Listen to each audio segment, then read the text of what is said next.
Captain Do-hyun Kim stood on the bridge of the medical frigate Mercy, watching as the blue glow of Earth faded behind them. His ship was not built for war. It had no heavy weapons, no armor plating. The Mercy was painted white with large red crosses on every side, following traditions dating back hundreds of years. It carried doctors, not soldiers. "Captain, we will reach the mining colony in 3 hours," said the navigation officer. Do-hyun nodded. "Thank you. Please tell Medical Bay to prepare their teams."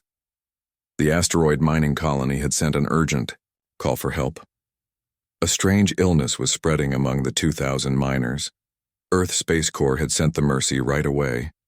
This was their job, to help people in trouble no matter how far from home. Do-hyun touched the small photo on his console. It showed a woman with kind eyes and a warm smile, his wife, Chief Medical Officer Ji-eun Park. They had met in medical school 12 years ago. Now they served together, saving lives across the solar system. "Do-hyun," Ji-eun's voice came through his earpiece. "Medical teams are ready. We've prepared isolation units in case we need to bring sick miners aboard." "Good work," he said. "I'll come down soon. I just want to check something first." Something was bothering him. The long-range scanners had picked up an odd energy reading near the mining colony. It was probably nothing. Space was full of strange signals. But Do-hyun had learned to trust his gut. "Run another scan of the area around the colony," he ordered. The young officer at the scanner station looked up. "Sir, I'm seeing something new. It wasn't there before." Do-hyun walked over to look at the screen. "What is it?" "I don't know. It's big, much bigger than our ship, and it's moving toward the colony." Do-hyun felt a chill run down his spine. In all his years in space, he had never seen anything like this. "Put it on the main screen," he said. The main view screen flickered to life. At first, they saw nothing but stars and the gray shape of the asteroid colony in the distance. Then something moved, something that blocked out the stars. "What in the world?" whispered the communications officer. The object was huge and shaped like no ship built by human hands. It had a dark purple hull that seemed to drink in the light. Strange markings covered its surface, glowing with an eerie green light. Is it alien?" someone asked. The bridge went silent. Humans had wondered for centuries if they were alone in the universe. Now, it seemed, they had their answer. "Open all channels," Do-hyun ordered, his mouth dry. "Broadcast in all frequencies." The communications officer's hands shook as she worked the controls. "Ready, sir." Do-hyun took a deep breath. "This is Captain Do-hyun Kim of the Earth Space Corps Medical Frigate Mercy. We are on a humanitarian mission to provide medical aid to the mining colony. We come in peace." They waited. Seconds stretched into minutes. "No response, sir," said the communications officer. "Keep broadcasting. Show our medical insignia on all visual channels. Make it clear we are not a military vessel." The strange ship continued to move, but now it was changing course, turning toward the Mercy. "Sir," said the scanner officer, voice rising in panic. "The ship it's powering up something. Energy readings are off the charts." Do-hyun punched the ship-wide comm button. "All hands brace for possible impact. This is not a drill." He opened a private channel to Medical Bay. "Ji-eun, get your people to safety. Unknown vessel approaching, with possible hostile intent." "Do-hyun, what's happening?" Ji-eun's voice was steady, even now. Before he could answer, the alien ship fired. The first blast hit the Mercy's engines. The ship lurched violently, throwing people across the bridge. Alarm sirens screamed as red emergency lights flashed on. "Damage report!" Do-hyun shouted over the noise. "Engines offline, hull breach in sectors 4 through 7. Medical Bay took a direct hit." Do-hyun's heart stopped. "Medical Bay, Ji-eun, come in, Ji-eun." There was no answer. "Keep broadcasting our status. Make it clear we are a medical vessel," Do-hyun ordered as he ran toward the lift. He had to get to Medical Bay. He had to find Ji-eun. The lift wouldn't work. He forced open the doors and began climbing down the emergency ladder. 2 decks down, he met crew members rushing up. "Captain, you can't go down there," a young medic shouted. "Deck 5 is exposed to space. Medical bay is gone." Do-hyun stared at him in shock. "Gone? What do you mean, gone?" "The alien weapon. It didn't just damage the ship, it erased that whole section. There's nothing left." Do-hyun's legs gave out. He sat heavily on the ladder step. Ji-hyun was gone, along with all the doctors, nurses, and medics who had been in medical bay. Gone in an instant. Another blast rocked the ship. "Captain, we need to reach the escape pods," someone shouted. Do-hyun nodded numbly and let them pull him up. His training took over even as his heart shattered. Get the survivors to safety. That was his duty now. They made it to the escape pod section just as the third blast hit. Do-hyun helped load the injured crew members into pods. Only 7 pods launched successfully before the final blast tore the Mercy apart. From his tiny escape pod, Do-hyun watched his ship break into pieces. The white hull with its proud red crosses burned against the blackness of space. The alien vessel didn't even slow down. It continued toward the mining colony as if the destruction of the Mercy had been nothing more than swatting an annoying fly. 2 days later, Earth Space Command picked up the survivors. Of the 247 crew members of the Mercy, only 32 had made it out alive. Not a single person from Medical Bay had survived. Admiral Taewon Lee stood at the window of his office on Lunar Base Alpha, looking out at the Earth. On his desk lay the reports from the Mercy survivors. First contact with alien life, and it had been a slaughter of medical personnel. His aide entered the room quietly. "Sir, the Security Council is ready for you." Admiral Lee nodded. "And the other thing?" "The message came through, sir. Directly, from Earth Command." The aide handed him a small data chip. "Your eyes only." When the aide had left, Lee inserted the chip into his secure terminal. The message was short. Establish War Crimes Division. Rules of engagement suspended for Rekka encounters. So they had a name for the aliens now. Rekka. And Earth had made its decision on how to respond. Admiral Lee's thoughts turned to his daughter, Medical Lieutenant Sunhai Lee. She had followed in his footsteps by joining Earth Space Corps, though she had chosen to heal rather than fight. She had been working in Medical Bay on the Mercy when the attack came. He closed his eyes for a moment, allowing himself one brief instant of grief. Then he straightened his uniform and headed for the council meeting. The Rekka had made a terrible mistake. They had attacked humans who were trying to help others. They had killed healers protected by symbols recognized across human history. Now they would learn why such symbols existed in the first place. They would learn what happens when you hit humanity's medics. Earth was going to teach them the hard way. Deep beneath the gray surface of the moon, Admiral Taewon Lee walked through a steel door marked Restricted Area. 2 guards with black uniforms and serious faces checked his ID before letting him pass. This place did not exist on any official maps. It had no name in any public records. The long hallway led to a large room with screens covering the walls. Men and women in military uniforms worked at stations, their faces lit by blue computer light. They all stood when Admiral Lee entered. "At ease," he said. "We have work to do." He pulled up an image on the main screen. It showed the destroyed remains of the medical ship, Mercy. Next to it was a picture of the alien ship that had attacked it. "The aliens call themselves the Rekka," Admiral Lee said. "We've learned this from signals we picked up after the attack. They are part of something called the United Galactic Alliance, a group of alien species that work together. But the Rekka are known for being aggressive. They want to take over new territories." He pressed a button and the screen changed to show a star map. "The Rekka have set up a base here on Deimos." He pointed to Mars's smaller moon. "They're planning to use it as a starting point to claim our solar system." A woman with short black hair and a captain's rank raised her hand. This was Major Hyejin Kang, former Special Forces operative and now field commander of this new unit. "Sir, what do we know about their technology?" "They're ahead of us in some ways, behind in others," Admiral Lee answered.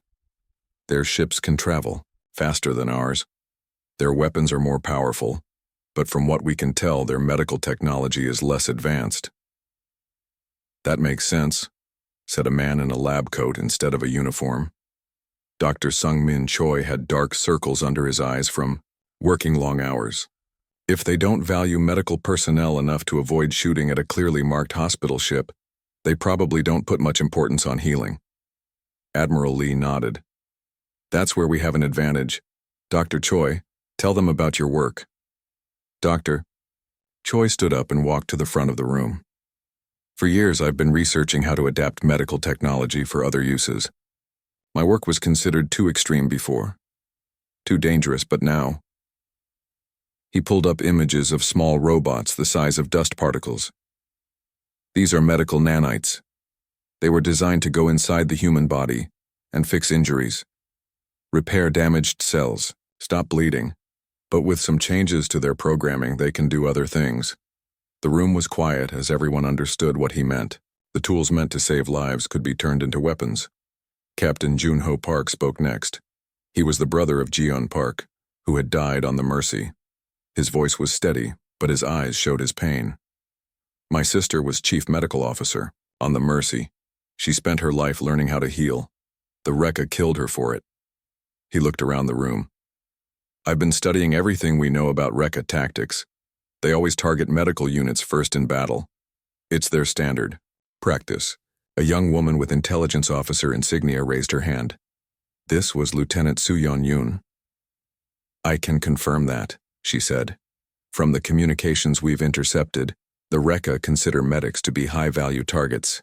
In their culture, letting an enemy heal their wounded is seen as weakness. The room filled with angry whispers. For humans, attacking medics was one of the worst war crimes possible. The idea that an alien culture would do it as standard practice was shocking. Admiral Lee raised his hand for quiet. This is why Earth Command has created this special unit. We are calling ourselves the Hippocrates Response Unit. Some people in the room smiled grimly at the name. Hippocrates was an ancient doctor who had created an oath for healers, an oath to do no harm. The name was both a tribute to the medical personnel who had died and a dark joke about what they were about to do. We will train here for 3 months, Admiral Lee continued. During that time, Earth will try to work with the Galactic Alliance to get justice for the Mercy.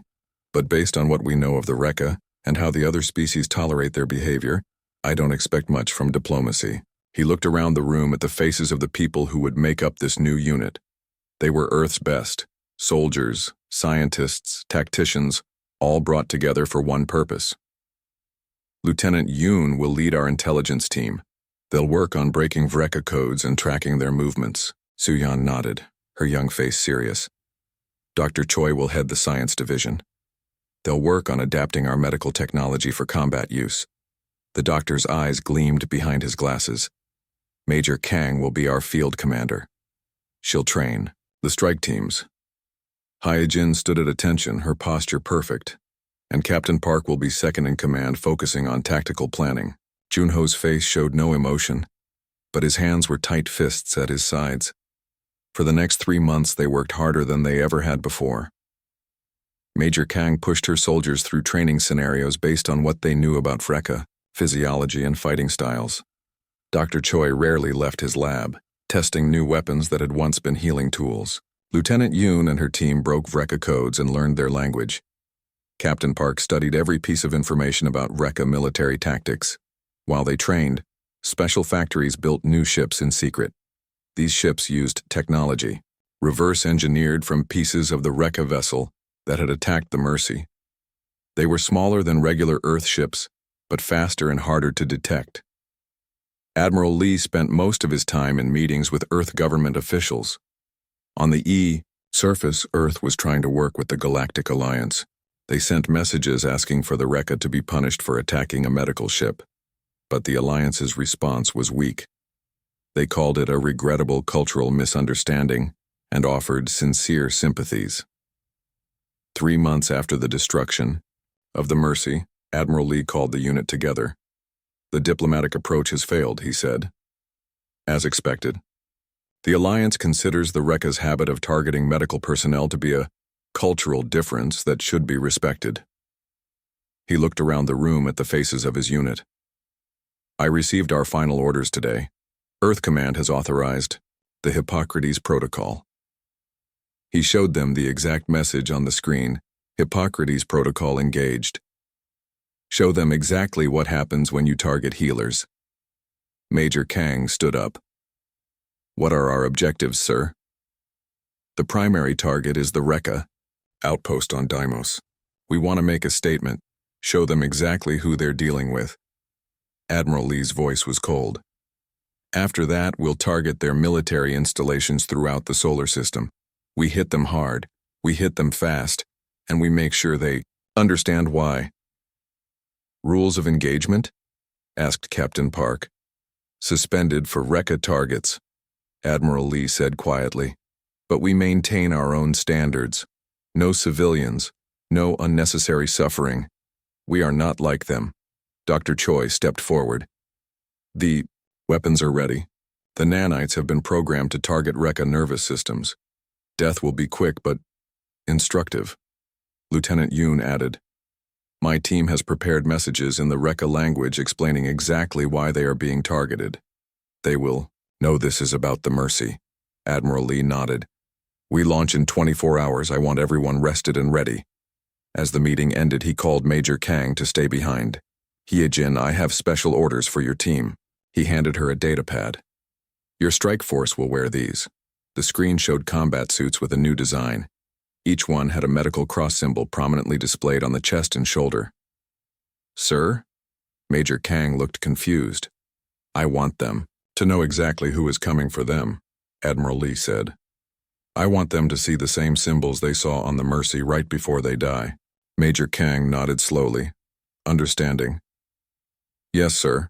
We'll make sure they get the message. The Hippocrates response unit was ready. Earth was about to teach the galaxy a lesson about what happens when you target those who heal others. The Rekka were about to learn why humans protected their medics. The three small ships moved silently through space. They were black with no lights, impossible to see against the darkness. Inside the lead ship, Major Hyejin Kang checked her team's equipment one last time. 20 soldiers sat in rows, each wearing the new combat suits with red medical crosses on the chest and shoulders. 5 minutes to Deimos, the pilot announced. Hyejin stood up. Remember your training. The Rekka don't expect us. They think humans are weak because we care about our healers. Today we show them how wrong they are. Her soldiers nodded. Many had lost friends on the Mercy. This mission was personal for all of them. Captain Junho Park's voice came through the radio from the command ship. Major Kang, we have a clear view of the Rekka base, sending you the images now. Hyejin looked at her screen.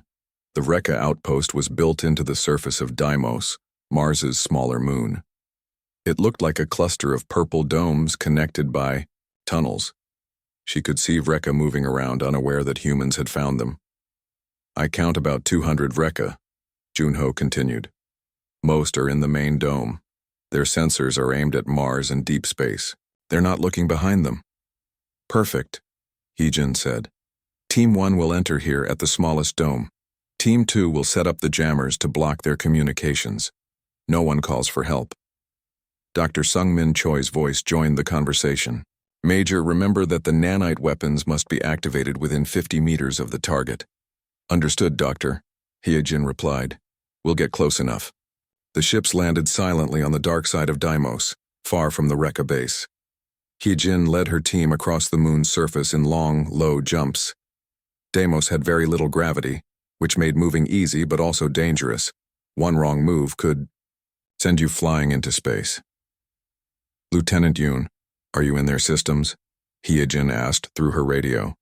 From the command ship, Soo-yeon Yoon was working at her computer. Almost there, Major. Their security is good, but not good enough. I'll have control of their doors in 3, 2, 1. Got it. The outer door of the smallest dome slid open. Hyejin's team slipped inside while Team 2 set up small devices around the base perimeter. These jammers would block any signals the Rekka tried to send. Inside the dome, the air was thicker and warmer than humans preferred. The walls glowed, with a soft purple light. Hyejin checked her helmet display, which showed the location of all Rekka life signs. 3 were just around the corner. She pulled out what looked like a medical injector, one of Dr. Choi's converted tools. Her team did the same. They moved forward silently. The Rekka were tall, thin aliens with smooth purple skin and 4 arms. They wore what looked like military uniforms. They were talking in their clicking language, completely unaware of the humans. Hyejin stepped into view. The Rekka froze in shock, reaching for their weapons. "This is for the Mercy," Hyejin said calmly and pressed the injector. Tiny nanites, robots smaller than dust, shot through the air. They were designed to seek out Rekka biology. Once they found their targets, they moved straight to the nervous system. The Rekka didn't even have time to fire their weapons. They collapsed to the ground, their bodies twitching as the nanites shut down their systems one by one. Their eyes remained open, watching in terror as the humans walked past them. "Clear," Hyejin reported. "Moving to the main tunnel." In the command ship, Captain Jun-Ho Park watched the helmet camera feeds from all 20 soldiers. He directed them through the base, making sure they didn't miss any Rekka hiding in side rooms. "Major, you have a group of 15 coming your way," he warned. "They're moving fast. I think they know something's wrong." "Copy that," Hyejin replied. Her team took positions at the end of a long tunnel. When the Rekka troops appeared, they were running with weapons drawn. They stopped suddenly when they saw the humans blocking their way. One Rekka in front pointed at the red cross symbols on the human suits and made angry clicking sounds to his team. Lieutenant Yoon, listening from the command ship, translated, "He's saying, 'These are their healers. Kill them first.'" The Rekka raised their weapons, but the humans were faster. The nanite injectors fired in unison. Within seconds, all 15 Rekka were on the ground.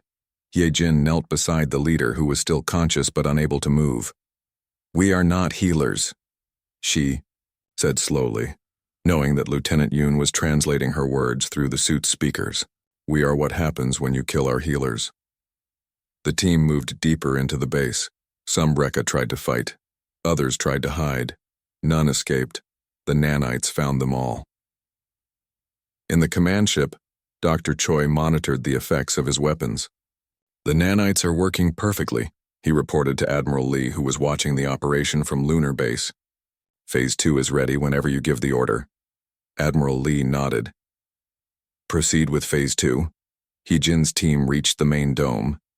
Inside were the highest-ranking Rekka officers and their communication center. The humans surrounded the dome, placing small devices on the outer wall. "Ready for breach," Hyejin reported. "Execute," Admiral Lee ordered. The devices activated, creating holes in the dome wall. The humans rushed in from all sides. The Rekka inside scrambled for weapons and positions, but they were surrounded. Hyejin stepped forward. "Lieutenant Yoon, broadcast the message." Soo-yeon's voice came through all the human suit speakers, speaking in the Rekka language. The message was simple. "You attacked our medical ship Mercy. You killed our healers. This is Earth's response." The nanite injectors fired. The Rekka commanders fell. Captain Jun-Ho Park's voice came through the radio. "Major, we've accessed their communication system. We're ready to broadcast to all Rekka ships and bases." "Do it," Hyejin ordered. Across the Rekka communication network, screens lit up with images from inside the Deimos base. They showed the humans in their combat suits with medical crosses standing among fallen Rekka soldiers. The message repeated in the Rekka language. "You attacked our medical ship Mercy. You killed our healers. This is Earth's response." Hyejin gave her next order. "Begin Phase 3. The soldiers took out new devices. These looked like the scanners used in hospitals. They moved among the fallen Rekka, scanning each one. The nanites had not killed the Rekka, only paralyzed them. They were still aware, still watching. "All Rekka life signs are stable," reported one soldier. "They can see and hear everything." "Good," said Hyejin. "They need to understand what comes next." The dome door opened and a new team entered. These humans wore white uniforms with the same medical cross symbol. They carried actual medical equipment. The lead medic approached the nearest Rekka commander. "I am Dr. Min-Ho Bae, Earth Space Corps Medical Division. I am here to treat your injuries." The Rekka's eyes widened in confusion. The humans who had attacked them were now offering to heal them. Dr. Bae turned to Hyejin. "Major, The nanites will wear off in about 6 hours. There should be no permanent damage. We'll monitor them until then. Understood, Doctor, Hyojin replied.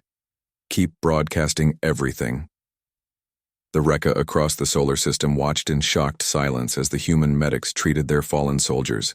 It was a message more powerful than any weapon. Earth could have killed them all but chose not to. Earth valued healing so much that they would even treat their enemies. In the command ship, Admiral Lee received reports from all teams. The operation is a complete success, sir, Captain Junho said. The base is secured. No human casualties. Excellent, Admiral Lee replied. And the message? Lieutenant Yoon smiled slightly. Confirm broadcast to all Vreka channels, sir. They're seeing everything and they're scared. They should be, Admiral Lee said. This was just the beginning. He looked at the image on his screen. Human soldiers with red crosses standing next to human medics with the same symbol. The healers and their protectors sending the galaxy a clear message about Earth's values. Prepare for Phase 4, he ordered. We have 3 more Vreka bases to visit. The Hippocrates Response Unit had made its first strike. The War Crimes Division of Earth was just getting started. The huge round room was filled with aliens of all kinds. Some had many arms, some had scales, some looked almost like humans, and others were nothing like any life form Earth had ever imagined. This was the Grand Chamber of the United Galactic Alliance, where representatives from over 200 species met to discuss matters that affected them all. Today, the chamber was packed. News of the human attack on the Vreka base had spread quickly through the galaxy. Many species were worried. Others were secretly pleased. Ambassador Yunji Huang walked into the chamber, her back straight and her face calm. She was the first human to ever enter this place. All eyes, tentacles, and sensing organs turned to watch her. The representative from Earth may approach the center, announced the Alliance moderator, a tall blue being with 6 eyes. Yunji walked to the middle of the room where a small platform rose up. She stood on it, looking around at the gathered aliens. She did not seem afraid, even though she was surrounded by creatures who could decide the fate of her planet. Esteemed members of the Alliance, she began, her voice clear and strong. I come before you today because of a serious matter. 3 weeks ago, a Vreka battleship attacked an Earth medical vessel called the Mercy. The ship was clearly marked with our universal symbol for healers. It was on a mission to help sick miners. It carried no weapons. The Vreka representative, a tall purple alien with 4 arms, stood up. The humans attacked our peaceful outpost on Deimos. They used terrible weapons against our soldiers. They should be punished for this unprovoked aggression. Voices rose around the chamber, some supporting the Vreka, others questioning them. Yunji waited for quiet. We did not come to the stars looking for war. We came hoping to share our knowledge of medicine and healing. The attack on our medical vessel was not just an act of war. It was a rejection of something we consider sacred, the protection of those who heal. She pressed a button, and a large screen appeared above the chamber. I would like to show you the final minutes of the Mercy. The screen showed Captain Do-hyun Kim on the bridge of his ship. The aliens could see the Mercy broadcasting its identity on all frequencies, showing its medical insignia. They watched as the Vreka ship fired without warning. They heard the captain's last order to get his crew to safety. They saw the ship break apart. The chamber was silent when the recording ended. 247 medical personnel died that day, Yunji said quietly. They were not soldiers. They were healers. The Vreka representative waved all 4 arms angrily. In war, all enemy assets are targets. Your concept of protected medical personnel is not recognized by Vreka military doctrine. That, Yunji replied, is exactly the problem. Meanwhile, far from the Alliance headquarters, the Hippocrates Response Unit continued its work. The attack on Deimos had been just the beginning. 3 more Vreka military bases in the solar system had been targeted in the past week. Major Hyejin Kang led the assault on a Vreka weapons facility hidden in the asteroid belt. Captain Junho Park coordinated the attack on a communication center orbiting Jupiter. Each operation followed the same pattern: swift entry, Non-lethal takedown using Dr. Choi's nanite weapons, and then, most disturbing to the Rekka, the arrival of human medics who treated the paralyzed aliens after.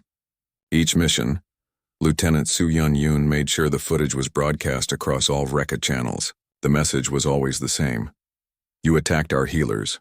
This is Earth's response. Admiral Lee received reports of growing panic among the Rekka forces. Some ships had fled the solar system entirely. Others had changed their tactics now, avoiding any vessel with Earth's medical symbols. Dr. Choi entered Admiral Lee's office with excitement in his eyes. "Sir, I've finished the new technology you asked for."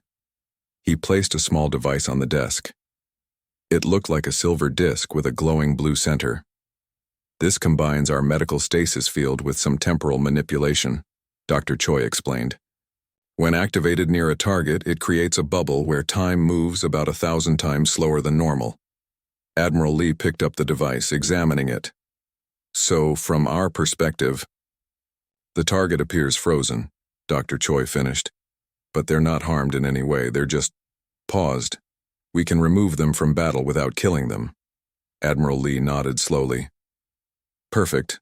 This will be very useful for our next demonstration." Back in the Alliance chamber, the debate had been going on for hours. Many species supported the Rekka, arguing that cultural differences in warfare should be respected. Others, especially those who had suffered from Rekka aggression in the past, were more sympathetic to Earth. A small green alien with large eyes spoke up. "The Rekka have attacked our medical ships too. We were too weak to respond, but we understand why the humans did what they did." The Rekka representative pointed at Yunji. "The humans are dangerous. Their weapons are unlike anything we've seen. They paralyzed our soldiers but kept them conscious to watch as they took over our bases. This is psychological torture." Yunji raised an eyebrow. "You mean we didn't kill your soldiers? We treated them medically after defeating them? And this is your complaint?" Before the Rekka could respond, the chamber doors burst open. A Rekka messenger rushed in, going straight to their representative. They spoke in urgent whispers. The Rekka representative's purple skin turned a pale lavender color. He looked across the chamber at Yunji with what appeared to be fear in his 4 eyes. The Alliance moderator banged a gavel for attention. "Does the Rekka delegation wish to share new information with the chamber?" The Rekka representative hesitated, then spoke. "We have just received word that the humans have taken control of our main battle fleet in your solar system." Gasps and murmurs filled the chamber. "How?" asked the moderator.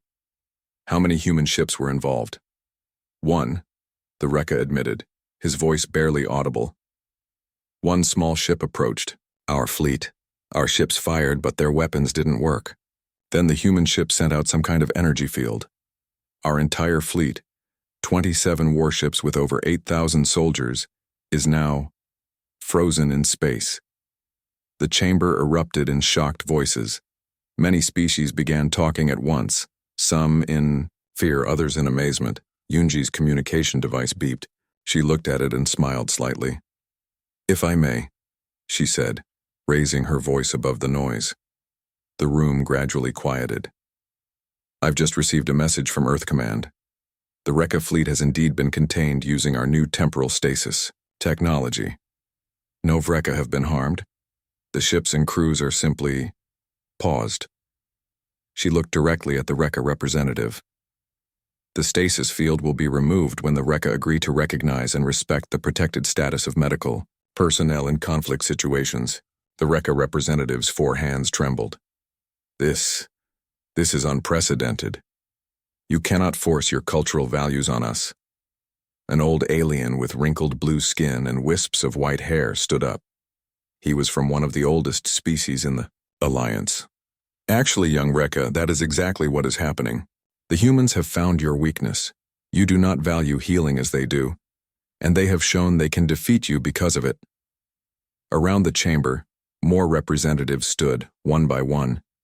Each of them activated a glowing symbol on their desk, the Alliance sign for agreement. The moderator looked around, counting. "It seems the majority of the Alliance sees merit in the human position." Perhaps it is time to consider a new galactic standard regarding medical personnel in conflicts. Admiral Lee stood in front of a large screen on the lunar base, watching the Alliance proceedings through a secure channel. Behind him, the key members of the Hippocrates response unit watched as well. "It's working," Major Kang said softly. "Captain," Park nodded. "My sister would be proud." Lieutenant Yoon looked up from her datapad. "Sir, I'm receiving reports from multiple species in the Alliance. Many have secretly suffered from Vreka aggression but were too weak to respond. They're reaching out to thank Earth." Admiral Lee turned to face his team. This was never just about revenge. It was about establishing boundaries, showing the galaxy that some lines should never be crossed. He looked back at the screen where Yoonji continued to stand strong amidst the alien representatives. "We've made our point. Now let's see if the galaxy is ready to learn from it." 16 days after the first strike on Deimos, an unusual meeting took place. The location was Earth's orbit, aboard a brand new ship called the Second Mercy. The ship was larger than the First Mercy, but it had the same white hull and red cross symbols. Inside the ship's main conference room, Admiral Taewon Lee sat at one end of a long table. Major Heejin Kang stood behind him, her face serious. At the other end of the table sat the Vreka Supreme Commander, a tall purple alien with 4 arms and a face marked with ceremonial scars. His skin had a grayish tint, showing his age, and rank between them sat Ambassador Yoonji Hwang and the Alliance moderator, the blue six-eyed alien who had overseen the debate in the Alliance chamber. "The terms are simple," Admiral Lee said. "The Galactic Alliance will adopt and enforce a universal code protecting medical personnel in all conflicts. This code will be based on Earth's Geneva Conventions, which have guided our warfare ethics for centuries." The Vreka Supreme Commander clicked his jaw, a sign of displeasure. "And if we refuse?" Admiral Lee's face remained calm. "Then your battle fleet remains frozen in time, and the Hippocrates response unit continues its work." The Alliance moderator raised a hand. "Supreme Commander, the Alliance vote was clear. 178 species voted in favor of the new medical protection code. Only 12 voted against it, most of them your close allies." The Vreka commander's eyes narrowed. "We are being forced to change our military doctrine that has served us for thousands of years." "Yes," Ambassador Yoonji said simply. "You are. Just as Earth was forced to change when you destroyed our medical ship and killed our healers." Major Kang stepped forward, placing a data pad on the table. "The full text of the treaty is here. Once signed, it becomes galactic law. Any violation will be met with intervention." "By your Hippocrates response unit, I presume?" the Vreka commander asked. Admiral Lee nodded. "Yes. The unit will be formally recognized as an enforcement arm of the new Galactic Medical Protection Treaty." The Vreka commander stared at the data pad for a long time. Finally, he placed all 4 hands on the table and pushed himself to his feet. "You have defeated us not through superior numbers or even superior weapons," he said, looking directly at Admiral Lee. "You defeated us because you had something worth fighting for that we did not understand." He picked up the datapad and pressed his thumb to it, leaving a purple mark, the Vreka signature. "It is done," the Alliance moderator announced. "The treaty is now in effect." As they left the conference room, they passed through the ship's main medical bay. Inside, human doctors and nurses moved between beds where patients from various species rested. The Second Mercy had already begun its work, providing advanced medical care to anyone who needed it, regardless of species.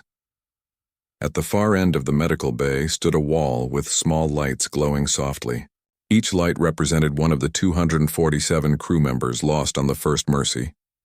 Beneath the lights was a simple message: "They died healing. We live to honor them." The Vreka Supreme Commander stopped, looking at the memorial. For a moment, something like understanding passed across his alien face.